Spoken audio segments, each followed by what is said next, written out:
তো বন্ধুরা, কালকে মঙ্গলবার, তাই আজকে আমিষ রান্না হয়েছে। সমস্ত কিছু ধুয়ে ফেললাম, মানে ঘরটাও ধুয়ে ফেলেছি, বুঝতেই পারছো।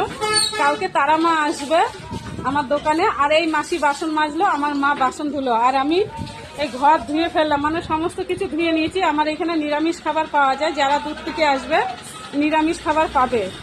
আর এইটা হলো নবদ্বীপ রেলগেট, আর এটা কৃষ্ণনগরের দিকে যেতে, বুঝতেই পারলে। তোমাদের রাস্তাটা দেখিয়ে দিলাম, যারা যারা আসবে চলে আসবে।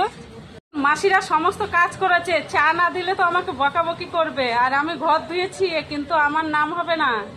কিন্তু মাসিরা কাজ করেছে, সেটাও কিন্তু নাম হবে, তাদের গরম গরম চা খাওয়াতে হবে। যে মাসি বাসন মেজে বসে, আমার মা জননী, দেখতে পাচ্ছ, মা জননী কল টিপছে, আর সমস্ত ধোয়া হয়ে গেছে, এখন একটু বাকি আছে। তো বন্ধুরা চলে আসবে মনে ভক্তি রেখে, আর নিরামিষ খেলে আমার দোকানেই পাবে, আর যারা খেয়ে আসবে খেয়ে আসবে।